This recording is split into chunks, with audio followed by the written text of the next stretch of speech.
Hey, what's up guys, and welcome back to the channel. In today's video I will be sharing with you guys some beautiful animated widget. Those widget will be work for the both, and I mean here the lock screen, home screen will be work for the both. Of course, before you download those widgets, you need to make sure you have the Xen HTML in order to make those widget working in your jailbroken device. I will be making sure to post the name. The repo will be in the description down below for you guys. As always guys, before I'm gonna start today's video, let me asking you guys to give the video a big thumbs up. Also make sure to subscribe, hit that notification bell so you will be notified always whenever I release a Cydia Tweaks video.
Anyway guys, this is the most tweak that I have for you guys in today's video, in today's update. So I hope you guys enjoy today's video. I hope you guys enjoy most the tweaks that I show you already. So if you guys like the video, make sure to give the video a big thumbs up. Also make sure to subscribe, hit that notification bell so you will be notified always whenever I release a new Cydia Tweaks video.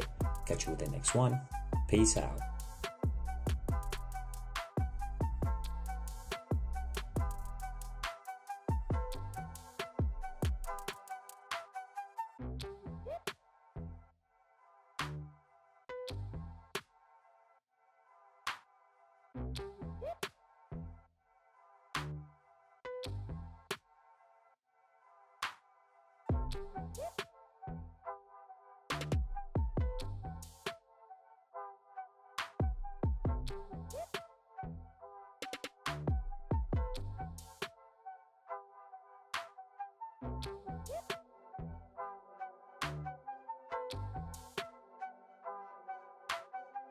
You